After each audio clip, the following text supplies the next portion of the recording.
اعوذ باللہ من الشیطان الرجیم بسم اللہ الرحمن الرحیم رب اشرح لی صدری ویسر لی امری واحلل عقدۃ من لسانی یفقہوا قولی رب یسر ولا تعسر وتمم بالخیر اللہم لا سہل الا ما جعلتہ سہلا وانت تجعل الحزن اذا شئت سہلا اللہم انفعنا بما علمتنا وعلمنا ما ينفعنا وزدنا علما آمین یا رب العالمین۔ آج ہم انشاءاللہ اللہ کی خاص فضل و کرم سے، اس کی خاص رحمت اور توفیق سے، ہم سورہ دخان کی آیت نمبر 17 نمبر آیت سے آنورڈ اپنا سبق دیکھیں گے اور کچھ آیات کو سمجھنے کی کوشش کریں گے۔ سب سے پہلے ہم اسی کی حمد اور اسی کا شکر اور اسی کی تعریف کرتے ہیں جس نے ہمیں یہ وقت اور یہ مہلت عطا فرمائی، جس نے ہمیں یہ رزق، یہ سہولیات، یہ ہماری ضروریات، ٹیکنالوجی اور بے شمار انعام و اکرام اور فضل و کرم ہمارے اوپر کیا، اور خاص کر جس نے ہمارے دلوں میں یہ ڈالا کہ ہم اس بابرکت کلام کو سمجھنے کی کوشش کریں۔ اللہ تعالیٰ سے دعا ہے کہ ہماری اس کوشش میں ہمیں استقامت نصیب فرمائے، ہمیں اس کی صحیح سمجھ کے ساتھ ساتھ اپنی اور اپنے ساتھی کی اصلاح کرنے کی توفیق عطا فرمائے، اور دنیا کے ساتھ ساتھ اللہ تعالیٰ ہمیں آخرت کی بھلائی اور کامیابی اور خاص فضل و کرم ہمارے شامل حال رکھے، آمین یا رب العالمین۔ آج کے سبق میں آگے بڑھنے سے پہلے ہم اپنا پچھلا سبق جو ہے اس کا ترجمہ ایک دفعہ دہراتے ہیں، جو کہ سورہ دخان کی جو پہلی 16 آیات جو ہم نے کل دیکھی تھی، اس میں اللہ تعالیٰ نے فرمایا، آمین، قسم ہے اس وضاحت والی کتاب کی، یقیناً ہم نے اسے بابرکت رات میں، لیلۃ مبارکہ، بابرکت رات میں نازل کیا، اتارا، بے شک ہم ڈرانے والے ہیں۔ اسی رات میں ہم ہر ایک مضبوط کام کا فیصلہ کیا جاتا ہے، اسی رات میں ہر ایک مضبوط کام کا فیصلہ کیا جاتا ہے، ہمارے پاس سے حکم ہو کر ہم ہی ہیں رسول بنا کر بھیجنے والے، آپ کے رب کی مہربانی سے وہی ہے سننے والا اور جاننے والا، جو رب ہے آسمانوں کا اور رب ہے زمین کا اور جو کچھ ان دونوں کے درمیان ہے، اگر تم یقین کرنے والے ہو۔ کوئی معبود نہیں اس کے سوا، وہی جلاتا ہے اور وہی مارتا ہے، وہی تمہارا رب ہے اور تمہارے اگلے باپ دادوں کا بھی، بلکہ وہ شک میں پڑے کھیل رہے ہیں۔ آپ اس دن کے منتظر رہیں جب کہ آسمان ظاہر دھواں لائے، جو لوگوں کو گھیر لے گا، یہ دردناک عذاب ہے۔ کہیں گے کہ اے ہمارے رب، یہ آفت ہم سے دور کر، ہم ایمان قبول کرتے ہیں۔ ان کے لیے نصیحت کہاں ہے؟ کھول کھول کر بیان کرنے والے پیغمبر ان کے پاس آ چکے، پھر بھی انہوں نے ان سے منہ پھیرا اور کہہ دیا کہ کھایا پڑھایا ہوا بولا ہے۔ ہم عذاب کو تھوڑا دور کر دیں گے تو پھر اپنی اسی حالت میں واپس لوٹ آؤ گے، جس دن ہم بڑی سخت پکڑ کریں گے، بالیقین ہم بدلہ لینے والے ہیں۔ یہ پہلی 16 آیات کل ہم نے دیکھی تھی، اور اس میں ہم نے دیکھا تھا دخان کے بارے میں، جو ایک واقعہ جس کا ہم نے تذکرہ کیا، جس میں ایک قحط، نبی کریم صلی اللہ علیہ وسلم نے ایک بد دعا کی کہ یوسف علیہ السلام جیسے قحط سے میری مدد فرما، شاید کہ میری یہ قوم جو ہے ان کے دل نرم ہو جائیں اور وہ ایمان لے آئیں۔ تو وہی اسی طرح سے قحط جو ہے، وہ شدید قحط جو ہے وہ ان کے اوپر نازل کیا اللہ تعالیٰ نے۔ تو اسی طرح سے جس طرح سے حضرت موسیٰ علیہ السلام کا تذکرہ ہوا پچھلی آیات میں، یا پچھلی سورہ مبارکہ کی آخری آیات میں، ایک واقعہ کہ ان کے اوپر بھی چھوٹی موٹی بہت ساری سزائیں آئی، ہر دفعہ ان کو پہلے سے وارننگ دی جاتی تھی، لیکن جب وہ سزا یا جب وہ اللہ کی پکڑ جو ہے وہ ان کے اوپر آتی، تو پھر وہ حضرت موسیٰ علیہ السلام کے پاس آتے کہ ہمارے لیے دعا کریں، اور پھر ان کے دعا سے جب ٹال دیا جاتا اس عذاب کو، اس پکڑ کو، تو پھر واپس وہ اسی روش میں چلے جاتے۔ اسی طرح سے ان کے بارے میں کچھ مشرکین مکہ کے بارے میں بھی اللہ تعالیٰ نے فرمایا کہ اگر یہ عذاب ان کے اوپر سے ٹال بھی دیا جائے تو پھر بھی یہ واپس اپنی پچھلی روش میں چلے جائیں گے، اور بالکل ویسا ہی ہوا۔ جیسے ہی عذاب ان سے وہ قحط جو ہے وہ ختم ہوا، وہ واپس مطلب انہوں نے اپنا وعدہ جو ہے وہ بھول گئے، توڑ دیا، اور اس طرف آئے ہی نہیں۔ تو یہ ایک اہم بات، یا ایک اہم واقعہ، یا ایک اہم جو نقطہ ہے جو کل کے سبق میں ہم نے دیکھا، اور پھر ہمیں اس سے اندازہ بھی ہوتا ہے کہ حضرت موسیٰ علیہ السلام کے واقعہ کا جو درج ہوا، یا جو ہمیں دیکھا کہ پچھلی سورہ مبارکہ میں کافی تفصیل سے ہم نے اس کو دیکھا تھا، اور اس کے بعد ہی، کیونکہ یہ ساری صورتیں بھی ایک دوسرے کے بعد چلتی آ رہی ہیں، اور پچھلی صورتوں کے بعد کی یہ سورہ ہے، تو آج کے سبق میں بھی ہم دیکھیں گے کہ اسی طرح سے قوم فرعون کا واپس تذکرہ ملے گا، اور پھر بنی اسرائیل کا بھی تھوڑا سا ہلکا سا تذکرہ ملے گا۔ تو بہت سارے معاملات میں بہت مماثلت ہے حضرت موسیٰ علیہ السلام کی قوم اور ان کی مشرکین مکہ کے رویوں کے معاملات میں، ایمان نہ لانے کے معاملات میں، استہزاء کے معاملات میں، اور کوئی عذاب یا سزا اگر اللہ تعالیٰ کی طرف سے ہے دنیاوی، تو اس سے وہ پھر جانے کے اعتبار سے بھی، اور پھر ایک چھوٹی سزاؤں کے ساتھ بعد ایک بڑی سزا کے اعتبار سے بھی، جیسا کہ تذکرہ ہوا کہ غزوہ بدر پر پھر ایک بڑی سزا جو ہے اللہ تعالیٰ نے ان کو دی مشرکین مکہ کو، اور پھر ایک آخری جو آخرت میں جو ان کی سزا ہے وہ تو طے شدہ ہی ہے۔ جو اس دنیا میں بچ بھی گیا اپنی زندگی میں، آخرت میں پھر ان کی پکڑ جو ہے وہ تو ابدی اور ہمیشہ ہمیشہ کے لیے ہوگی۔ تو بہت سارے واقعات ایسے ہیں جو مماثلت رکھتے ہیں، جو مطلب ایک جیسے لگتے ہیں۔ تو یہ ایک سٹوری یا ایک واقعہ جو ہے وہ مشرکین مکہ کو یاد دہانی کرائی گئی کہ تم سے پہلے بھی ایک طاقت کے اعتبار سے بھی بڑا طاقتور اور حکمران گزرے، خاص کر فرعون جو ہے اس کا تذکرہ کافی تفصیل سے ملا ہمیں۔ بہرحال ہم بڑھتے ہیں آج کے سبق کی طرف، اور آج کے سبق میں بھی ہم دیکھیں گے کہ فرعون کے متعلق کے بارے میں حضرت موسیٰ علیہ السلام نے اس کو جب پیغام دیا توحید کا، اور بنی اسرائیل کو واپس مطلب بھیج دینے کا کہا اللہ تعالیٰ کے حکم سے، تو اس کے اوپر فرعون نے جیسے اس کا انکار کیا، اور اس طرح کے معاملات جو ہیں۔ تو بڑھتے ہیں آج کے سبق کی طرف، آیت نمبر 17 سے۔ اعوذ باللہ من الشیطان الرجیم۔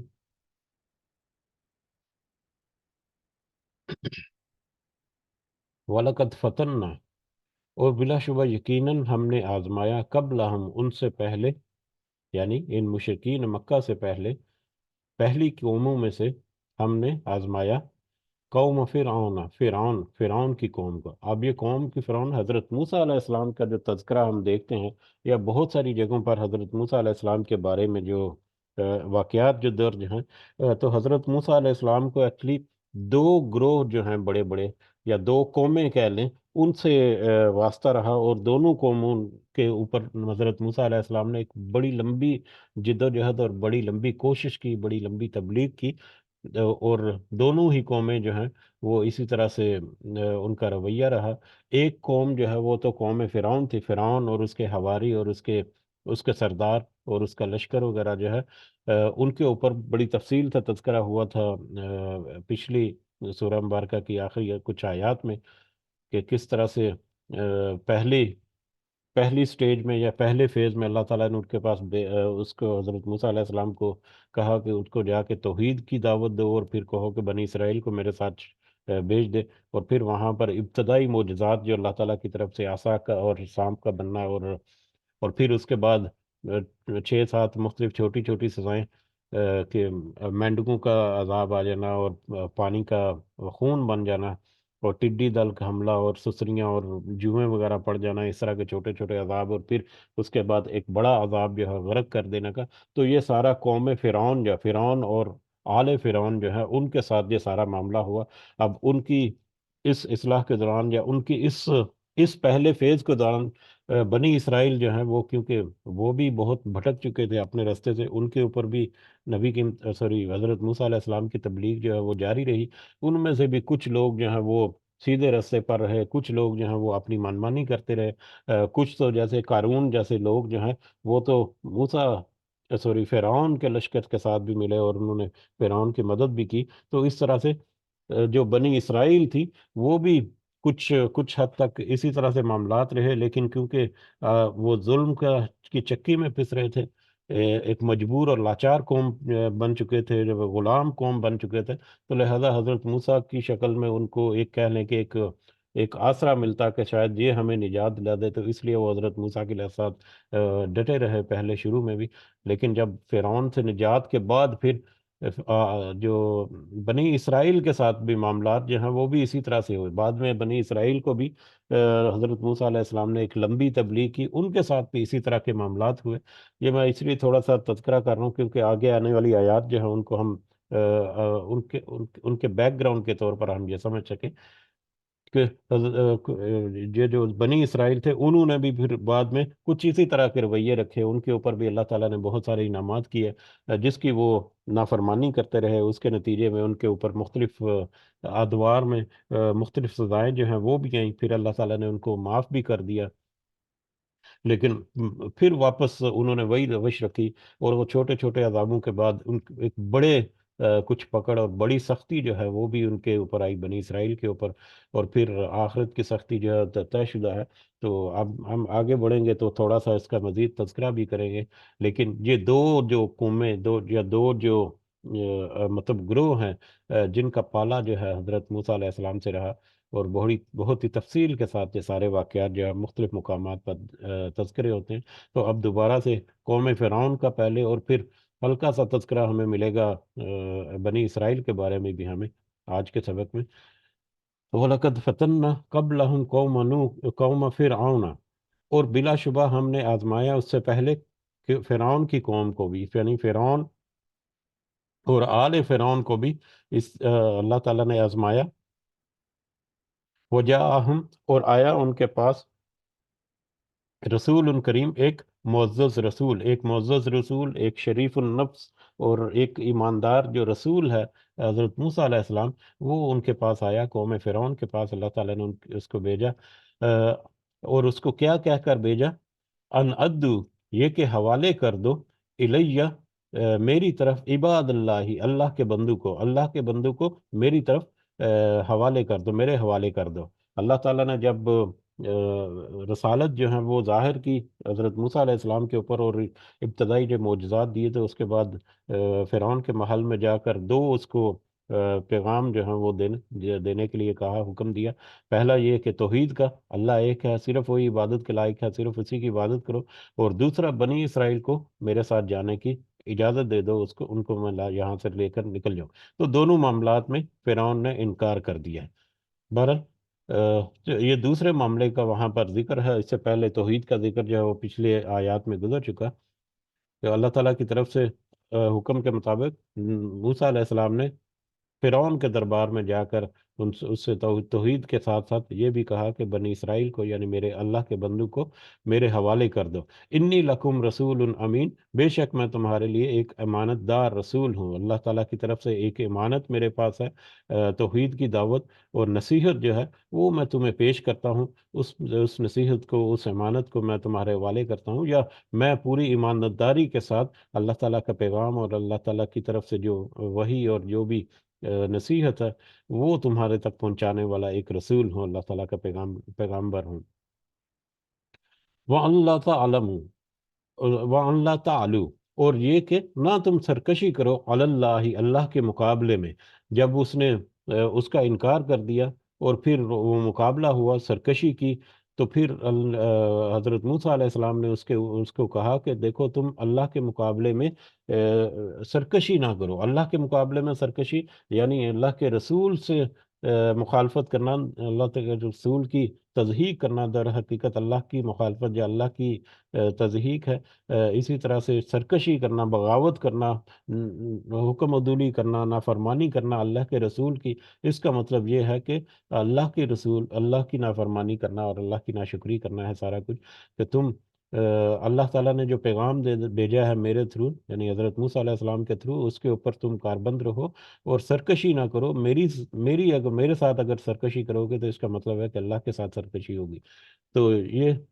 حضرت موسیٰ علیہ السلام نے کہا کہ تم اللہ کے مقابلے میں سرکشی نہ کرو، اللہ کے مقابل کھڑے مت ہو جاؤ۔ انی آتیکم، بے شک میں آنے والا ہوں تمہارے پاس، بسلطان مبین، ایک واضح دلیل کے ساتھ، واضح دلائل، واضح جو معجزات ہیں اللہ تعالیٰ کی طرف سے واضح عطا کر دیا نشانیاں جو ہیں، ان کی طرف میں تمہیں ان کے ساتھ میں آنے والا ہوں، یعنی کہ صرف قولی زبانی نہیں، بہت سارے ایسی معجزات جو ہیں وہ بھی پیش کرتا ہوں میں اللہ تعالیٰ کی طرف سے، جو مجھے ملے ہیں، یہ ثابت کرنے کے لیے کہ میں اللہ کا رسول ہوں اور اللہ کی طرف سے مجھے بھیجا گیا، اور یہ صرف اور صرف اللہ کی طرف سے ہے۔ لیکن اس کے باوجود وَإِنِّي عُذْتُ، اور بے شک میں پناہ پکڑتا ہوں۔ اب یہاں پر آ کر وہ پورا واقعہ جو ہے، ابتدائی جو اللہ تعالیٰ کی طرف سے مطلب ایک نصیحت حضرت موسیٰ علیہ السلام کو ملی، وہ انہوں نے فرعون کو پیش کی، اور پھر اس کے بعد جتنا مقابلہ ہوا، جتنے معاملات ہوئے قوم فرعون کے ساتھ، جس طرح سے انہوں نے پھر سرکشی کی، بغاوت کی، شروع میں تو معجزات اور دلائل کا مقابلہ کیا، پھر ان کے اوپر چھوٹے موٹے عذاب آئے، ان کے اوپر بھی وہ معافیاں مانگتے رہے اور بعد میں نافرمانی کرتے رہے، اور یہ سارے معاملات جو چلتے رہے، آخرت میں جا کر، شروع میں تو دلائل اور معجزات، پھر آخر میں جا کر ہم نے پچھلی سبقوں میں دیکھا ہے کہ آخرت میں جا کر اس نے اپنی دولت اور اپنا جو سلطنت ہے اور اپنی حکومت جو ہے، طاقت جو ہے، اس کو بنیاد بنا کر، یا اس کا ذکر کر کے اپنی قوم کے اوپر اثر انداز ہونے کی کوشش کی، اور اس کی قوم کے اکثر لوگ جو ہیں وہ بہک بھی گئے، اور اس کی فرما برداری بھی شروع کر دی، جیسا کہ تذکرہ کیا تھا کہ جو اثر و رسوخ والے لوگ ہیں وہ پھر اپنا اثر جو ہے وہ چھوڑ دیتے ہیں اپنی چھوٹے غریب لوگوں کے اوپر، اور پھر غریب لوگ جو ہیں ان کے پیچھے چل پڑتے ہیں۔ تو یہ سارا معاملہ جو ہے وہ اسی بریکٹ میں یا اسی جگہ پر ان دو آیات کے درمیان میں ہو چکا۔ اب یہ سارا کچھ ہونے کے بعد جب فرعون نے دیکھا کہ اب تو اس کی دال نہیں گل رہی، اور اس کے پاؤں کے نیچے سے جو اس کی سلطنت ہے یا اس کے گرپ سے سارا کچھ نکل چکا ہے، اور اس کو یہ بھی لگا کہ اب موسیٰ علیہ السلام کے سارے معاملات جو ہیں اس میں اس کو ناکامی ملی ہے، تو اب ہو سکتا ہے کہ میری قوم جو ہے وہ مطلب چھوڑ دے، یا اب بہت کچھ ہو چکا کہ میں اس کو ٹیکل نہیں کر سکا۔ تو اس کے اوپر پھر آ کے بالآخر اس نے آ کے یہ فیصلہ کیا کہ موسیٰ علیہ السلام کو راستے سے ہٹا دیا جائے، موسیٰ علیہ السلام کو رجم کرنے کا یا راستے سے ہٹانے کا یا قتل کرنے کا اس نے فیصلہ کیا۔ تو اس پر پھر حضرت موسیٰ علیہ السلام نے کہا، وَإِنِّي عُذْتُ، اور بے شک میں پناہ پکڑتا ہوں، بربی، اپنے رب کی، میں اپنے رب کی پناہ پکڑتا ہوں، یا میں اپنے رب کی پناہ میں آتا ہوں، وَرَبِّكُمْ، جو کہ تمہارا بھی رب ہے، اپنی اور تمہارے رب کی پناہ میں آتا ہوں، ترجمون، یہ اس بات پر کہ تم مجھے سنکسار کر دو، یہ جو تم نے فیصلہ کیا ہے کہ مجھے تم سنکسار کر دو گے یا مجھے تم رجم کر دو گے، تو تمہارے اس فیصلے یا تمہارے اس ارادے کے نتیجے میں، یا تمہارے اس ارادے کے مقابلے میں اپنے آپ کو اللہ کی پناہ میں دیتا ہوں، یا اللہ کی پناہ پکڑتا ہوں، یعنی اللہ کے حوالے کرتا ہوں اپنے آپ کو کہ اللہ ہی میری حفاظت کرے گا تمہارے اس ارادے کے بدلے میں۔ وَإِن لَمْ تُؤْمِنُوا، اور دیکھو اگر تم ایمان نہیں لاتے ہو لی مجھ پر، فَاعْتَزِلُونَ، تو تم سب الگ ہو جاؤ مجھ سے، مجھ پر اگر ایمان نہیں لاتے تو نہ لاؤ، تمہاری مرضی، ساری نصیحت، ساری حق جو ہے تمہارے سامنے واضح طور پر کھول دیا گیا، لیکن کم از کم میری مخالفت نہ کرو، کہ میری مخالفت میں اس قدر تم آگے بڑھ جاؤ کہ سنسار کرنے اور قتل کرنے تک تمہارے یہ نوبت آ گئی، تو تم اس طرف مت آؤ، وگرنہ تمہارا انجام جو ہے وہ بہت برا ہوگا۔ اللہ کے رسول کو قتل کرنے کا ارادہ کرنا اور اس طرح کی ترتیب کرنا، یہ ایک بہت بڑا اقدام ہے اللہ کے مقابلے میں، جس کا بہت سخت اللہ تعالیٰ جو ہے وہ بدلہ دنیا میں بھی اور آخرت میں بھی لیتے ہیں۔ تو اس کی وارننگ یہ کہہ لیں کہ ان کو دی، تو تم ایمان نہیں لاتے مجھ پر تو نہ لاؤ، لیکن مجھ سے الگ رہو، یعنی اس طرح کے معاملات یا اس طرح کے ارادے مت کرو کہ یہ بہت ہی بڑی پکڑ کا پیش خیمہ ہو سکتے ہیں۔ اس کے باوجود انہوں نے، یعنی فرعون اور آل فرعون نے اس ارادے کو ترک نہیں کیا، اور اس ارادے کو جب عملی جامہ پہنانے کی کوشش کی یا اس پر ڈٹے رہے، تو پھر حضرت موسیٰ علیہ السلام نے دعا کی، کیا؟ فدعا، اس نے پکارا، حضرت موسیٰ علیہ السلام نے پکارا ربہ، اپنے رب کو، ان ہؤلاء، کہ بے شک یہ قوم، یہ قوم مجرمون، یہ سب مجرم لوگ ہیں، یہ قوم مجرم بن چکی، کہ بے شک یہ قوم جو ہے مجرم بن چکی، یعنی کہ اب حضرت موسیٰ علیہ السلام کو بھی یہ اندازہ ہو گیا، یا یہ ہو گیا کہ اب تو اس قدر مطلب معاملات جو ہیں گمگیر ہو چکے ہیں، اور اس قدر مخالفت بڑھ چکی ہے، اور اتنی مخالفت بڑھ جانے کا مطلب یہ ہے کہ اب ان کے دل جو ہیں وہ پتھر کے ہو چکے، کہ ان کے اوپر کوئی اثر کسی طرح کا نہیں ہوتا۔ تو پھر حضرت موسیٰ علیہ السلام نے دعا کی یا اپنے رب کو پکارا کہ اے میرے رب، اب تو یہ مجرم قوم ہی ہے، یعنی اب تو ان کو تو مطلب جو تو نے جو ان کو سزا کا وعدہ کیا ہے یا جو معاملہ ہے، تو بس اس کو پوری کر دے۔ اب یہ قوم جو ہے، حضرت موسیٰ نے بھی کہا کہ مجھے نہیں لگتا کہ یہ اب واپس جو ہے اصلاح کی طرف آئے گی۔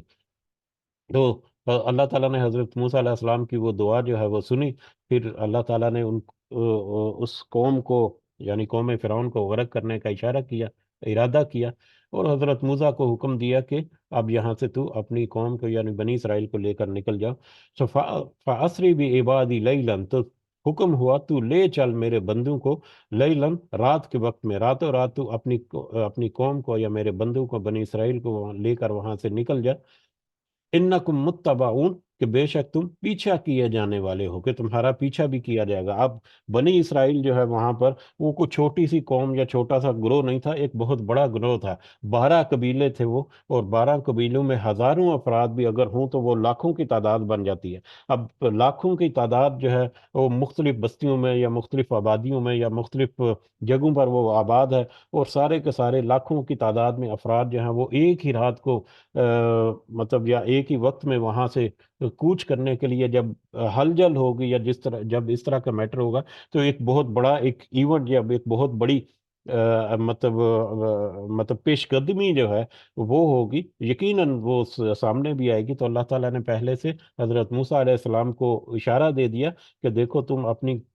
لاکھوں کی تعداد میں یہ جو قوم ہے اس کو لے کر وہاں سے نکلو گے، تو اس کے نتیجے میں، اس کی ہلچل کے نتیجے میں تمہارا پیچھا بھی کیا جائے گا، ہو سکتا ہے کریک ڈاؤن کیا جائے، ہو سکتا ہے راستے میں رکاوٹیں کھڑی کی جائیں۔ تو پہلے سے ذہن میں بٹھا دیا حضرت موسیٰ علیہ السلام کو کہ تمہارا پیچھا کیا جانے والا ہے۔ اور پھر اسی طرح سے ہوا کہ فرعون کو جب پتا چلا کہ اس طرح سے معاملات ہیں، تو اس نے پورے اپنی سلطنت کی فوج جو ہے اس کو طلب کر لیا، اور پورے اپنے جو سردار ہیں وہ سارے کے سارے، اور کہہ لو کہ ساری قوم جو ہے وہ مل کر، جو بنی اسرائیل کی قوم وہاں سے نکلی تو ان کے پیچھے ہو لیے، ان کا پیچھا کرنا شروع کر دیا انہوں نے۔ تو پوری قوم جب فرعون کی پوری قوم جو ہے وہ پیچھا کرتے ہوئے جب وہ سمندر کے کنارے پر پہنچے، تو اللہ تعالیٰ نے حضرت موسیٰ علیہ السلام کو حکم دیا کہ عصا مارو، اور عصا مارنے سے راستہ بن گیا، ایک خشک راستہ جو ہے وہ بن گیا سمندر کے بیچوں بیچ، جس راستے پر چلتے ہوئے پھر وہ بنی اسرائیل جو ہے وہ سمندر کو پار کرنے لگے جب،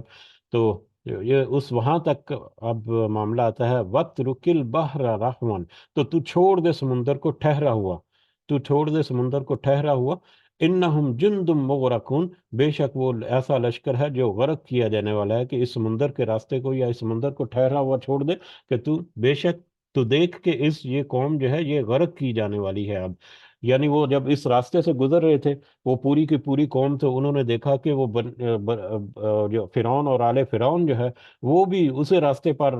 بنی اسرائیل کے پیچھے چلتے آ رہے ہیں۔ تو غالباً وہاں پر حضرت موسیٰ علیہ السلام یا ان کی قوم کے دل میں آیا ہوگا کہ ہم تو یہ دریا جو ہے یا سمندر جو ہے اللہ تعالیٰ کے حکم سے اور اس کے اس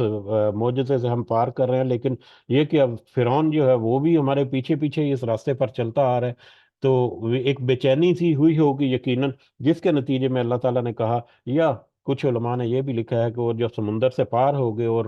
انہوں نے دیکھا کہ بنی اسرائیل بھی آ رہی ہے، تو انہوں نے وہ چھڑی مارنے کی کوشش کی دوبارہ سے کہ یہ سمندر جو ہے واپس جڑ جائے، اور بنی فرعون جو ہے، فرعون اور آل فرعون جو ہے ان کو راستہ نہ ملے ہمارے تک پہنچنے کا۔ تو اس پر اللہ تعالیٰ نے کہا کہ دیکھو اس سمندر کو اب تم اسی طرح سے چھوڑ دو، بس تم اپنی راہ لو، دیکھو کہ کس طرح سے یہ قوم جو ہے وہ غرق کی جاتی ہے۔ تو وہی ہوا، جیسے ہی موسیٰ علیہ السلام اور بنی اسرائیل وہاں سے نکلے، تو اللہ تعالیٰ نے حکم دیا اور سمندر جو آپس میں مل گیا، اور وہ پوری کی پوری قوم جو ہے وہ غرق ہو گئی وہاں پر۔ تو یہ ایک بہت اہم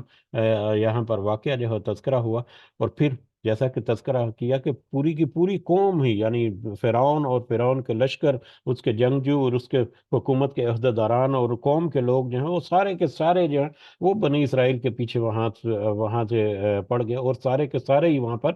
غرق ہو گئے۔ تو پھر ان کے پیچھے کے حالات کیا ہیں وہ اللہ تعالیٰ ذکر کرتے ہیں، کم ترکو من جنات و عیون، کتنے ہی چھوڑ گئے باغات اور چشمے۔ یہ پوری قوم جو ہے قوم فرعون، وہ ان کی سلطنت کا تو ہمیں اندازہ ہے کہ کتنی وسیع سلطنت تھی، کتنے بڑے بڑے محلات تھے۔ آج بھی فرعون کے جو اہرام مصر جس کو ہم کہتے ہیں، فرعون کے محلات آج بھی وہ ایسی عظیم و شان مطلب ہیں کہ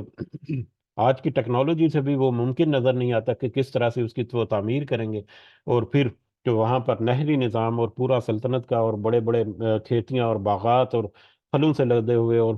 بڑے عمدہ مقام جو ہیں، وہ سارے کا سارا وہیں کا وہیں دھرا رہ گیا، اور ساری قوم جو ہے وہ سمندر میں غرق ہو گئی۔ تو اب اس کی طرف دیکھ اشارہ ہے کہ وہ کتنے ہی باغات اور چشمے اپنے پیچھے چھوڑ گئے فرعون اور اس کے حواری اور اس کے ساتھی جو ہیں، وہ قوم جو ہے وہ زروع اور کھیتیاں، وہ مقام ان کریم اور عمدہ عمدہ مقامات، وہ نعمت و نعمت اور خوشحالی، خوشحال جگہ، کانوا فیہا فاکہین، اس میں تھے وہ مزے اڑانے والے، یعنی وہ خوشحال جگہیں، وہ خوشحال مقامات، وہ بلند و بالا عمارتیں، یہ سارا کچھ ہے جہاں پر وہ بڑی خوشحالی کے ساتھ رہا کرتے تھے، وہ سارا کچھ انہوں نے پیچھے چھوڑ دیا۔ کذالک، اور یہ سارا کچھ اسی طرح سے ہوا، یعنی جیسا کہ اللہ تعالیٰ نے ذکر کیا، یہ سارا کچھ اسی طرح سے ہوا کہ پوری کی پوری قوم جو ہے وہ غرق ہوگی وہاں پر، اور انہوں نے اپنی جتنے محلات تھے اور جتنے باغات تھے اور جتنی کھیتیاں تھیں اور جتنے ان کے سارے اسباب تھے، وہ وہیں کے وہیں رہ گئے۔ وَأَوْرَثْنَاهَا، اور ہم نے وارث بنایا ان کا قوماً آخرین، بعد کی قوم کو، یا دوسرے بعد میں آنے والے لوگوں کو۔ اب یہاں پر بعد میں آنے والے لوگوں کو وارث بنایا، یعنی کہ فرعون اور آل فرعون تو غرق ہو گئے، لیکن بعد میں وہ جو لوگ وہاں پر آباد ہوئے وہ وارث ہو گئے، اس کے سارے پچھلے جتنے بھی محلات اور جتنے بھی ان کی کھیتیاں اور باغات تھے ان سب کا۔ کچھ علماء کا خیال ہے کہ بنی اسرائیل کو اللہ تعالیٰ نے وارث بنایا، لیکن اکثریت کی رائے یہ ہے کہ کیونکہ بنی اسرائیل کا واپس کسی روایت سے یا کسی تاریخ سے یہ ثابت نہیں ہوتا کہ بنی اسرائیل واپس فرعون سے نجات پانے کے بعد واپس مصر میں جا کر آباد ہوئے یا مصر کی طرف واپس رخ کیا۔ تو اس بنا پر وہ کہتے ہیں کہ یہ بنی اسرائیل نہیں، کوئی دوسرے لوگ وہاں پر، کوئی دوسری قومیں جو ہیں وہ آباد ہوئیں۔ بہرحال جو بھی قومیں وہاں پر آباد ہوئیں، انہوں نے پھر ان سارے اس سلطنت کو وہاں پر استعمال کیا، یا ان کے حصے میں، یا انہوں نے اس کے اوپر قبضہ جما لیا۔ تو فرعون اور آل فرعون کے بعد پھر دوسرے لوگوں کو اللہ تعالیٰ نے ان کے محلات کا اور ان کی جائیدادوں کا وارث بنا دیا۔ فما بکت علیہم السماء، پھر نہ روئے ان پر آسمان، والارض اور زمین، پھر ان کے اوپر، یعنی فرعون اور آل فرعون کی موت کے اوپر، ان کے غرق ہو جانے کے اوپر، نہ تو آسمان رویا اور نہ ہی زمین میں کوئی، وما کانوا منظرین، اور نہ ہی وہ سب ہوئے مہلت دیے جانے والے، یعنی فرعون اور آل فرعون انہوں نے کوئی اچھا کام تو کیا نہیں تھا، کوئی کوئی نیک کام نہیں کیا تھا، کسی کے خیر کی کوئی کام نہیں تھی، بلکہ انہوں نے تو سب برکت فضل کرداریاں تھیں۔ تو ان کا جو ایک ماضی تھا، اس کی بنیاد پر کوئی بھی ایسا آسمان میں چاہے ہو چاہے زمین میں ہو، کوئی بھی ایسا نہیں تھا جس کو کوئی افسوس ہوا ہو، یا جس کو کوئی محسوس ہوا ہو کہ اس طرح سے فرعون اور آل فرعون گزر گیا، یعنی کسی نے اس کے اوپر افسوس نہیں کیا کہ فرعون جو ہے اس کے ساتھ ایسا معاملہ ہوا، اور نہ ہی ان کو مہلت دی کہ جب اچانک سے سمندر عذاب آ کر ان کے اوپر پکڑا تو پھر ان کو وہاں سے بھاگنے کا موقع بھی نہیں ملا، کوئی مہلت بھی نہیں ملی۔ اس سے پہلے چھوٹے چھوٹے عذابوں میں وہ نکلتے رہے، لیکن یہ بڑی عذاب سے اس طرح سے پکڑ ہوئی کہ ان کو مہلت ہی نہیں ملی کہ وہ وہاں سے اپنے آپ کو بچا سکیں۔ وَلَقَدْ نَجَّيْنَا بَنِي اسرائیل، اور بلا شبہ ہم نے نجات دی بنی اسرائیل کو۔ اب بنی اسرائیل کو اب اس کے بعد بنی اسرائیل کی وہاں سے نجات ہو گئی فرعون آل فرعون سے. تو اب تھوڑا سا واقعہ جو ہے وہ بنی اسرائیل کا وہاں پر ہے، مختصر الفاظ میں ہے لیکن بہت جامع الفاظ میں ہے. وَلَقَدْ نَجَّيْنَا بنی اسرائیل، اور بلا شبہ ہم نے نجات دی بنی اسرائیل کو من العذاب المہین، رسوا کرنے والے عذاب سے. بنی اسرائیل کو ایک رسوا کن عذاب سے. وہ کون سا رسوا کن عذاب تھا؟ من فرعون، فرعون سے، یعنی فرعون سے. فرعون جو کہ ظلم کرنے والا تھا، زیادتی کرنے والا تھا، غلام بنا کے رکھا ہوا تھا اس حضرت یعقوب اور حضرت ابراہیم علیہ السلام کی جو قوم ہے بنی اسرائیل، جو ہے اس کو، اور طرح طرح کے ظلم کے پہاڑ جو ہے وہ گرائے جاتے تھے. اور اس کا اندازہ ہمیں ہوتا ہے کہ کس طرح سے وہ بڑی امپائر جو ہے وہ وہاں پر قائم تھی، اور وہ اس کے اوپر سارا لیبر سپلائی جو ہے وہ وہیں سے بنی اسرائیل سے ہوتی تھی. بہرحال اللہ تعالیٰ نے اس فرعون کی شکل میں جو ایک رسوا کن عذاب تھا بنی اسرائیل کے اوپر، اس سے اللہ نے ان کو نجات دی. انہ کان عالین، اور بے شک وہ تھا، یعنی فرعون تھا، عالین ایک سرکش، من المسرفین حد سے تجاوز کرنے والوں میں سے، ایک سرکش جابر ظالم حکمران تھا جو حدوں سے تجاوز کرنے والا تھا. تو اللہ تعالیٰ نے بنی اسرائیل کو ان سے اس سے نجات دی. یہ تو اللہ تعالیٰ کی ایک بڑی نعمت کا ذکر ہو گیا یہاں پر جو بنی اسرائیل کے اوپر کی اللہ تعالیٰ نے. وَلَقَدْ اخْتَرْنَاهُمْ، اور بلا شبہ یقیناً ہم نے چن لیا انہیں، یعنی بنی اسرائیل کو، علی علم، دانستہ طور پر، سارا بہت کچھ جانتے بوجھتے ہوئے بھی اللہ تعالیٰ نے بہت کچھ جانتے بوجھتے ہوئے بھی دانستہ طور پر چن لیا بنی اسرائیل کو، علی العالمین، تمام جہان والوں پر. یعنی اللہ تعالیٰ نے بنی اسرائیل کو ان کی بہت ساری باتوں کے بارے میں اللہ کو علم ہونے کے باوجود جہان والوں کے اوپر بنی اسرائیل کو اللہ تعالیٰ نے فضیلت دی، یا بنی اسرائیل کو چن لیا. ہمیں پتہ ہے کہ حضرت ابراہیم علیہ السلام کے بعد جتنے رسول آئے وہ سارے کے سارے بنی اسرائیل میں ہیں. حضرت ابراہیم، پھر حضرت اسحاق، اور حضرت یعقوب. حضرت یعقوب سے پھر بنی اسرائیل کا ٹائٹل جو ہوا، پھر اس کے بعد جتنے رسول آئے، جتنے کتابیں آئیں، وہ ساری کی ساری بنی اسرائیل میں آئی. اور یہاں تک کہ حضرت عیسیٰ علیہ السلام جو ہے وہ مبعوث ہوئے، اور ان کے بعد پھر بنی اسماعیل میں حضرت محمد صلی اللہ علیہ وسلم جو ہے وہ بھیجے گی اللہ تعالیٰ کی طرف سے. تو اس سے پہلے حضرت نبی کریم صلی اللہ علیہ وسلم سے پہلے جتنے بھی رسول آئے وہ سارے کے سارے حضرت ابراہیم کے بعد وہ بنی اسرائیل میں آئے. تو کیونکہ اللہ تعالیٰ نے بنی اسرائیل کو چن لیا تھا، اس لیے جس طرح کے بھی وہ لوگ تھے، اب یہ دانستہ طور پر جو اللہ تعالیٰ نے یہاں پر کہا کہ علم تھا اللہ تعالیٰ کو، بہت ساری چیزیں جو اللہ تعالیٰ کے علم میں تھیں، اس کے باوجود اللہ تعالیٰ نے بنی اسرائیل کو ہی چنا. اب یہ دانستہ طور پر یہاں پر بہت معنی خیز ہے کہ وہ قوم جو ہے بنی اسرائیل، اس کے بارے میں اللہ تعالیٰ کو پتہ تھا کہ یہ نافرمانی کرنے والے لوگ بھی ہیں، ان میں بہت سارے لوگ ٹھیک ہے اللہ کے راستے پر چلنے والے بھی ہیں، اس کی نصیحت کو قبول کرنے والی بھی ہیں، لیکن ان کی اکثریت جو ہے وہ گمراہی کے راستے پر چلنے والی ہے، منمانی کرنے والی بھی ہے. حضرت یوسف علیہ السلام کے ساتھ کیسا کیا ان کے بھائیوں نے، وہ بنی اسرائیل کی تھی شروع کی نسل جو ہے. تو وہیں سے اندازہ ہو جاتا ہے کہ وہ کس طرح کے لوگ تھے، یا کس طرح کی قوم تھی. لیکن اس کے باوجود اللہ تعالیٰ نے ان کو چن لیا، تمام جہانوں پر فضیلت دی، تمام جہانوں پر برتری دی، اور انہی میں سارے رسول اور انہی میں ساری کتابیں جو ہیں وہ بھیجتے رہے اللہ تعالیٰ. تو اس کے بارے میں بہت لمبی چوڑی بات ہو سکتی ہے، بلکہ تھوڑا سا ہلکا سا تذکرہ ہو جانا چاہیے، ہماری یاد دہانی بھی ہو جائے. اگلی آیت ہم پڑھتے ہیں، اس کے بعد ہم دیکھتے ہیں. وہ آتیناہم، اور ہم نے دی انہیں، یعنی بنی اسرائیل کو، من الآیاتی، نشانیاں. ہم نے ان کو بہت ساری نشانیاں یا بہت سارے معجزات یا بہت سارے انعامات ان کے اوپر کیے. ہم نے انہیں بہت ساری نشانیاں دیں. ما فیہ، جو اس میں تھی، بلاء، آزمائش، مبین، واضح. اور ان نشانیوں میں ان کی بنی اسرائیل کی واضح آزمائش بھی تھی. بہت ساری نشانیاں اللہ تعالیٰ نے دی، نشانیاں معجزات کی شکل میں، اللہ تعالیٰ کے انعامات کی شکل میں. لیکن ان کی نافرمانی ہوئی بہت ساری جگہوں پر انہوں نے ہٹ درمی سے کام لیا، جس کے نتیجے میں ان کی آزمائش بھی ہوئی، ان کے چھوٹے چھوٹے معاملات میں پکڑ بھی ہوئی، پھر بڑے معاملات میں یا بڑی سزائیں بھی ان کے اوپر آئیں. جیسا کہ ہلکے سے انداز میں اگر تذکرہ کریں تو فرعون سے نجات پانے کے بعد کس طرح سے 12 چشمے جو ہیں وہ حضرت موسیٰ علیہ السلام کے عصا مارنے سے 12 چشمے پھوٹ پڑے، اور 12 قبیلے جو ہیں انہوں نے اپنا اپنا گھاٹ پانی کا مختص کر کے وہاں پر انہوں نے اپنی آباد کاری کی. یہ بہت اللہ تعالیٰ کا انعام تھا، فضل تھا. لیکن پھر اختلاف میں پڑ گئے، ایک دوسرے کے ساتھ جنگ و جدال جو ہے، اس طرح کے معاملات بھی ہوتے رہے۔ جب حضرت موسیٰ علیہ السلام کوہ طور پر گئے 30 دن اور پھر 40 دن تک، تو ان کی غیر موجودگی میں بچھڑے کی پوجا انہوں نے شروع کر دی۔ کس طرح سے ایک بہت بڑی ایک سرکشی کی بنی اسرائیل نے۔ پھر جب حضرت موسیٰ علیہ السلام واپس آئے تو بہت بڑا ایک مطلب انسیڈنٹ ہوا، اور پھر اللہ تعالیٰ نے حکم دیا سزا کے طور پر کہ تم آپس میں قتال کرو۔ تو پھر وہاں پر مطلب کہہ لیں کہ جہاد کا حکم ہوا کہ جس جس نے کفر اور شرک کیا اس کو وہاں سے مطلب ختم کرو، اور یہ بھی ایک بہت بڑا واقعہ تھا۔ اس کے بعد بہت سارے ایسے معاملات ملتے ہیں کہ بادلوں کا سایہ جو ہے صاحبان کا ان کے اوپر رہا، اور پھر نافرمانیاں اور ہٹ درمیاں ان کی اس قدر بڑھ گئی کہ دو پہاڑوں کو اس طرح سے معلق کر دیا ان کے اوپر کہ ابھی آیا گرا کہ ابھی آیا گرا۔ ان پہاڑوں کے خوف سے پھر انہوں نے واپس حضرت موسیٰ علیہ السلام کے اوپر واپس ایمان لائے، اور واپس انہوں نے اپنی اصلاح کی۔ اور پھر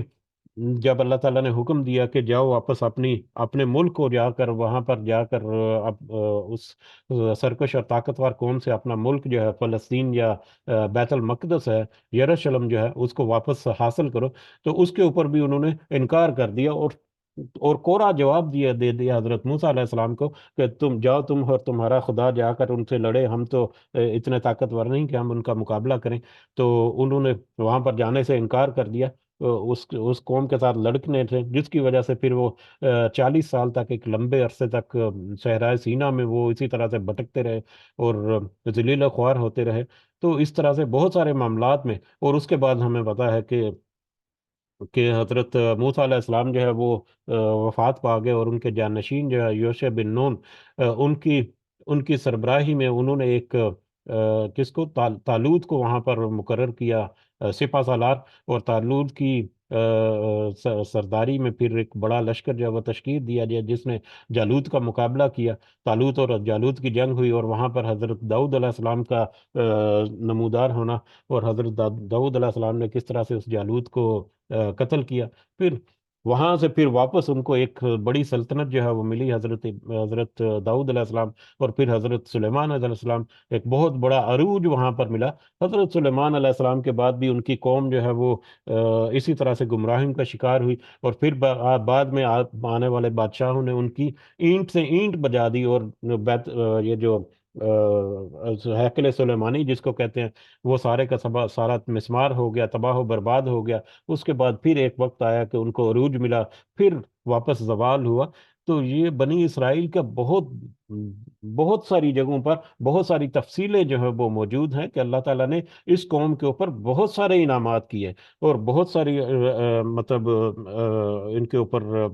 فضل و کرم کیا، لیکن بہت ساری جگہوں پر یا اکثر معاملات میں انہوں نے ناشکری کی، ہٹ درمی کی، اپنی منمانی کرتے رہے، جس کے نتیجے میں ان کے اوپر چھوٹے چھوٹے بھی بہت سارے عذاب آتے رہے، اور اللہ تعالیٰ نے بڑے پکڑ سے بھی بچایا، اور بالآخر پھر حضرت عیسیٰ علیہ السلام تک بھی پہنچے، اور وہاں پر حضرت عیسیٰ علیہ السلام کے ساتھ کیسا کیا یہودیوں نے۔ یہودی در حقیقت بنی اسرائیلی تھے،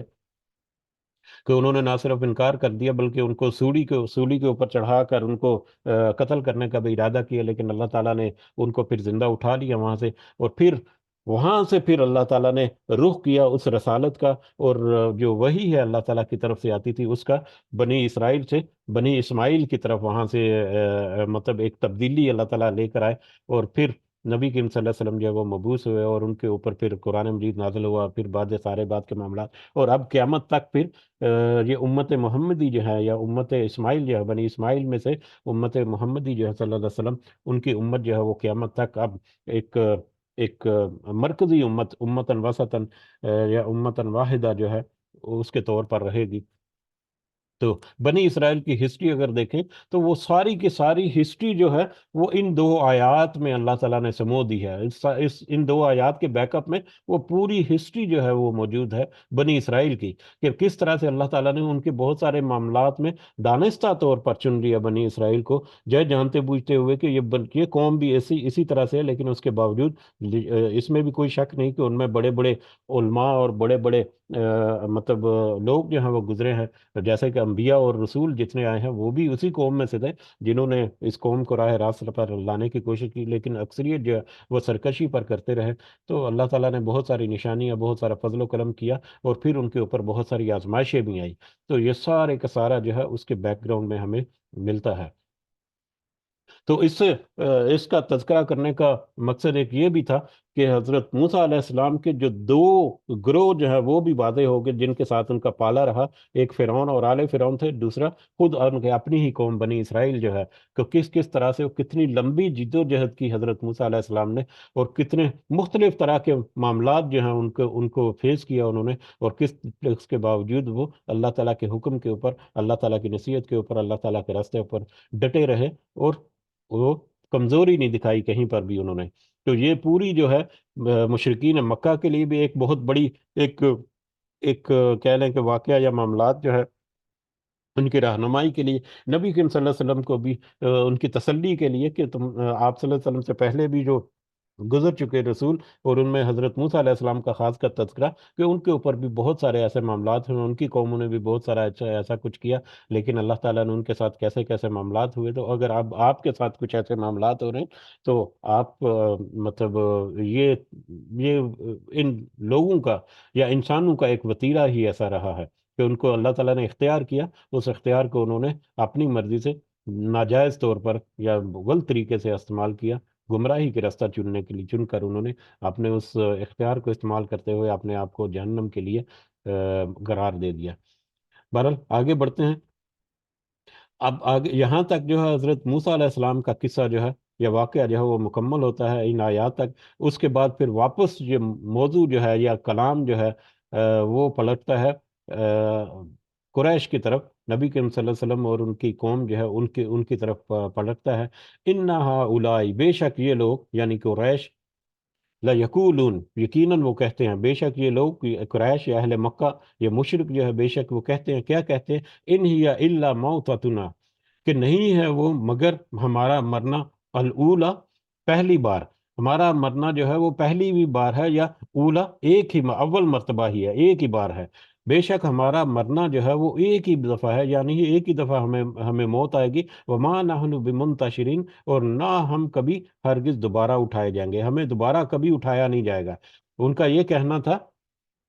تو یقیناً ان سب کا یہ کہنا تھا، اور سب وہ یہی کہتے تھے کہ ہمیں ایک ہی بار موت آئے گی، جب ہم یہاں سے مر جائیں گے اس کے بعد دوبارہ ہمیں ہرگز نہیں اٹھایا جائے گا، یعنی دوبارہ قیامت کے دن دوبارہ جی اٹھنے پر وہ ایمان نہ لائے، اور اس کے اوپر انہوں نے مخالفت بھی کی، اور بس انکار برائے انکار کرتے رہے۔ جبکہ فاتو، تم سب لے آؤ، انہوں نے یہ جہاں تک کہہ دیا اس کا انکار کرنے کے چکر میں، کہ فاتو بھی آبائنا، کہ تم سب لے آؤ ہمارے باپ دادا کو، ان کنتم صادقین، اگر تم سچے ہو۔ اگر نبی کریم صلی اللہ علیہ وسلم کو کہا کہ اگر آپ سچے ہیں، اگر آپ کا یہ دعویٰ سچ ہے کہ دوبارہ سے اٹھایا جائے گا یا اللہ تعالیٰ دوبارہ زندہ کرے گا، تو ہمارے آباء و اجداد کو دوبارہ زندہ کر کے لے آؤ۔ آباء و اجداد ہمارے جو صدیوں سے یہاں پر قبروں میں لیٹے پڑے ہیں،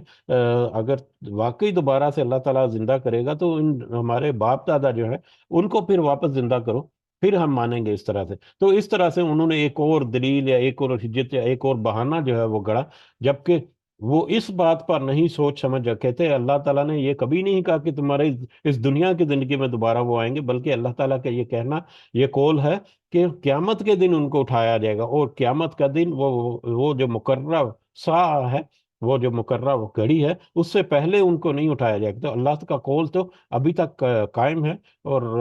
اسی طرح سے ہونے والا ہے، لیکن انہوں نے بس انکار کی روش رکھنی ہے، تو انہوں نے ایک اور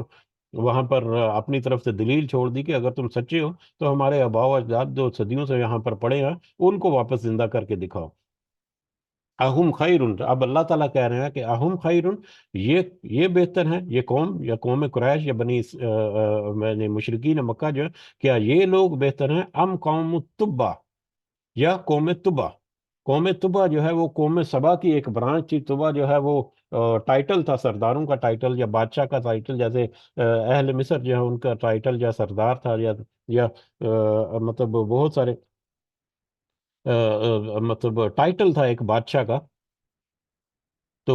یہ قوم تبا قوم سبا کا ہم نے پڑھا ہے کہ حضرت سلیمان علیہ السلام کے اوپر جب وہ ایمان لائی، سبا کے تخت سب قوم سبا یعنی جو اس وقت کی جو حکمران تھی، اس کا واقعہ جو ہے وہ ہمیں پتہ ہے، بڑی تفصیل سے ہم نے پڑھا تھا۔ تو حضرت سلیمان علیہ السلام کے اوپر یہ قوم جو ہے وہ ایمان لے کر آئی، اور بھی اس کے بعد صدیوں تک وہ مطلب ایمان کے ساتھ ہی رہے، اور ان کے اوپر بھی اللہ تعالیٰ نے بہت بڑی رحمت جو ہے وہ فرمائی ہوئی تھی۔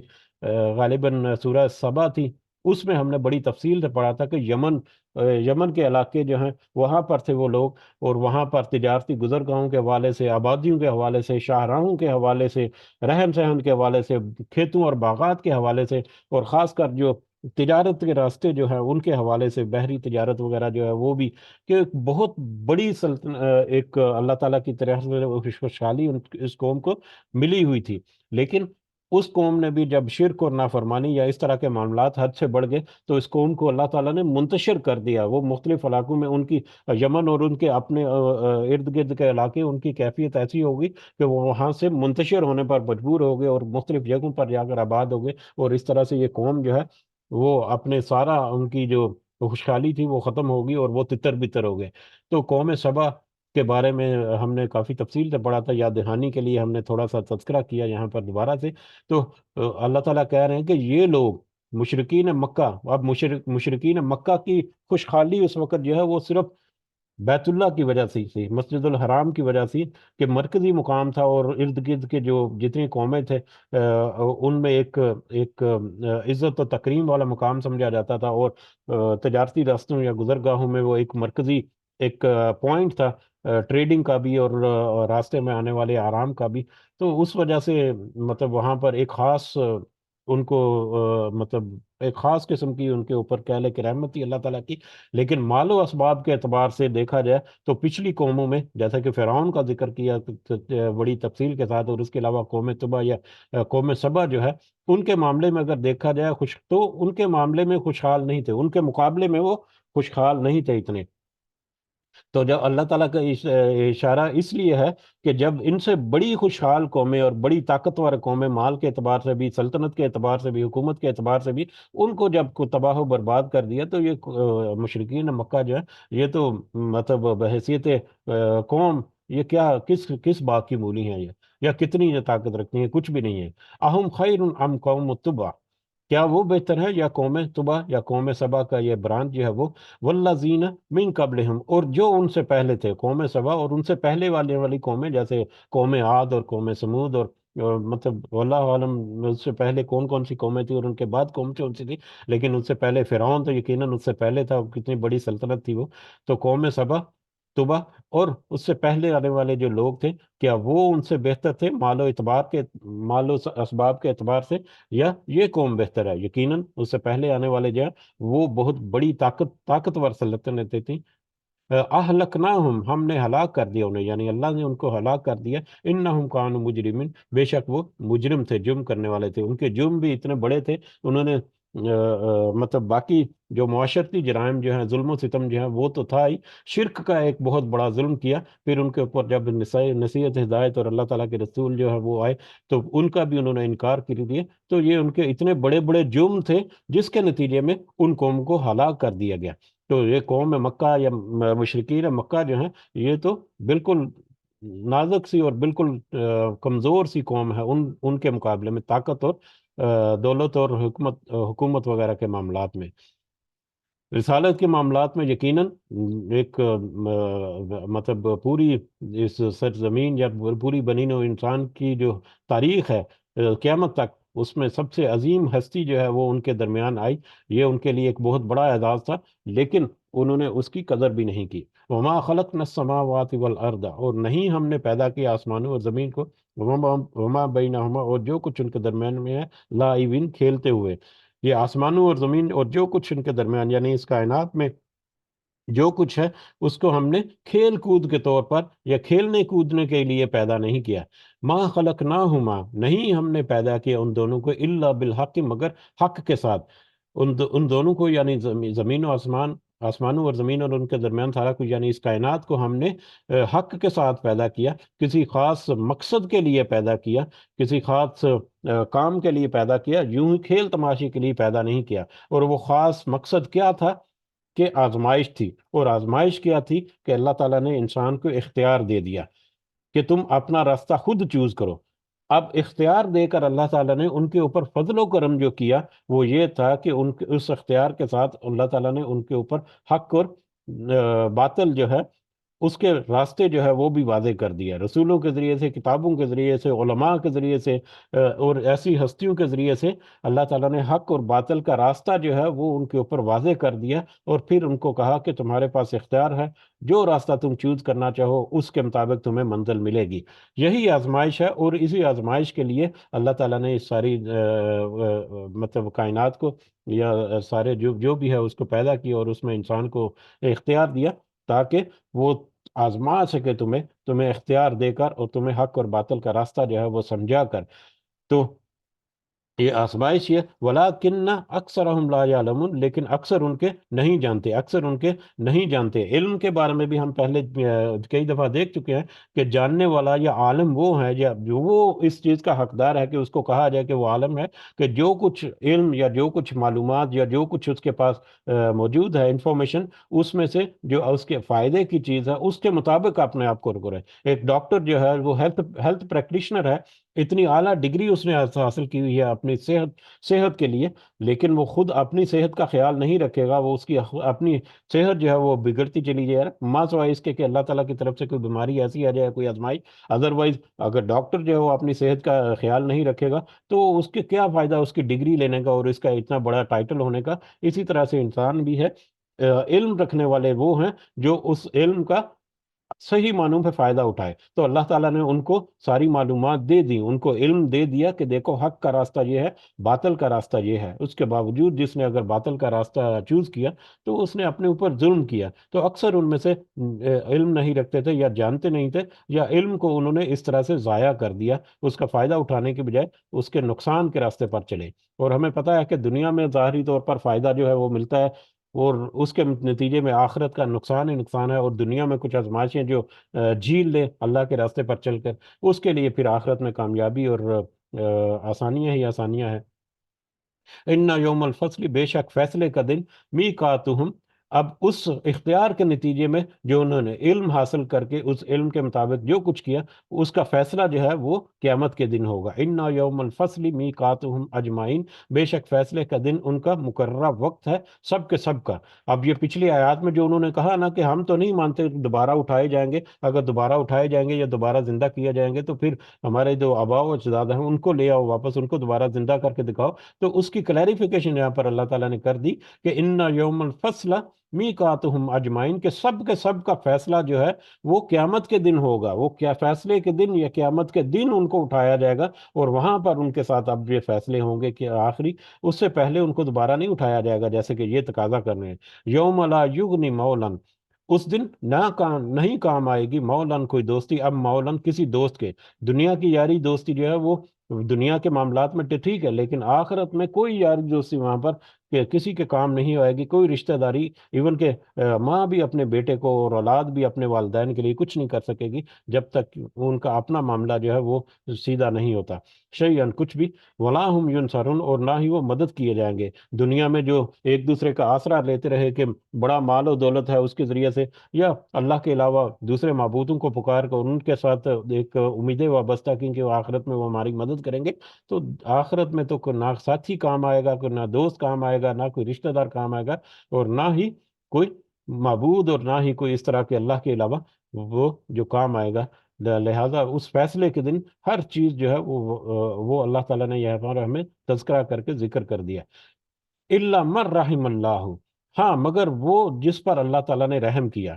جس پر اللہ تعالیٰ نے رحم کیا، یعنی آخرت میں جس کے اوپر اللہ تعالیٰ رحم کرے گا، اور آخرت میں اللہ تعالیٰ کی رحمت جو ہے اس کے لیے ہوگی جو اس کا حقدار ہوگا۔ دنیا میں تو اللہ تعالیٰ کی رحمت جو ہے وہ سب لوگوں کے لیے، چاہے وہ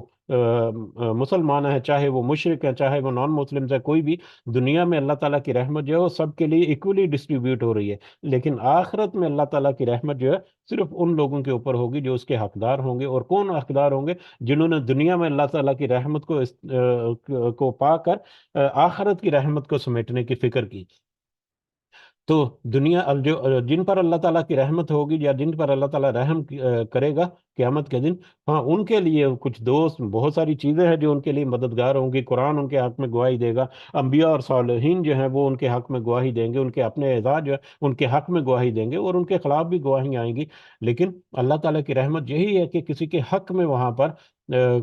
گواہیاں ملے، یا کوئی مطلب ان کے لیے آسانیاں ہوں۔ انہ هو العزیز الرحیم، اور بے شک وہ بہت غالب ہے اور رحم کرنے والا ہے، ہر چیز کے اوپر غالب ہے۔ دنیا میں جو کچھ ہو رہا ہے، آخرت میں جو کچھ ہوگا، سب کچھ اس کے قبضہ قدرت میں ہے، اور اسی کے تابع ہے، اسی کے کنٹرول میں ہے۔ اور وہ رحم کرنے والا بھی ہے، دنیا میں بھی وہی رحم کرنے والا ہے، اور آخرت میں بھی جس جس کے اوپر رحم ہوگا وہ اسی کی طرف سے رحم ہوگا۔ جو اس دعا کے ساتھ کہ اللہ تعالیٰ اس میں ہماری نصیحت کے بعد ہمارے دلوں میں اتارے،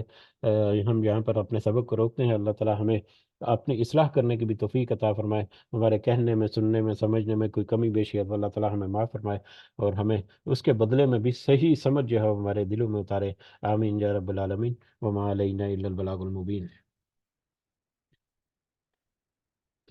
جی کچھ اضافہ ہے تو آپ کر سکتے ہیں۔ جزاکم اللہ خیرا کثیرا۔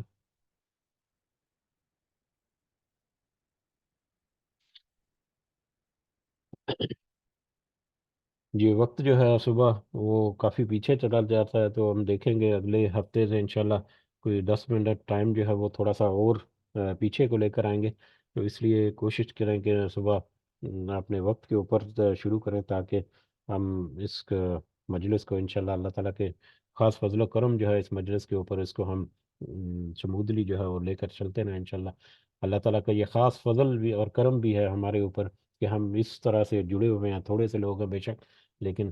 اللہ تعالیٰ کی خاص مہربانی ہے کہ ہمارے درمیان ایک محبت ہے۔ اللہ تعالیٰ ہماری اس محبت کو، ہمارے اس دینی جو رشتہ ہے اس کو قائم رکھے، اور اس میں اللہ تعالیٰ برکت ڈالے، اور اس کے ذریعے سے اللہ تعالیٰ ہمیں نصیحت اور ہدایت اور اپنی خاص فضل و کرم بھی ہمارے اوپر رکھے، دنیا میں بھی اور آخرت میں بھی۔ اللہ تعالیٰ اسی طرح سے ہمارا ساتھی جو ہے ایک دوسرے کا بنائے، اور ایک دوسرے کی مدد کرنے والا آخرت میں بھی بنائے۔ آمین یا رب العالمین۔ رب ارحمہما کما ربیانی صغیرا، رب ارحمہما کما ربیانی صغیرا، رب ارحمہما کما ربیانی صغیرا۔ ربنا آتنا فی الدنیا حسنہ وفی الآخرۃ حسنہ وقنا عذاب النار۔ ربنا ظلمنا انفسنا وإن لم تغفر لنا وترحمنا لنكونن من الخاسرین۔ ربنا تقبل منا انك انت السميع العليم وتب علينا انك انت التواب الرحيم۔ سبحان ربك رب العزة عما يصفون وسلام على المرسلين والحمد لله رب العالمين۔ سبحانك اللهم وبحمدك استغفرك واتوب اليك۔ جزاكم الله خيرا كثيرا۔ السلام علیکم ورحمۃ اللہ وبرکاتہ۔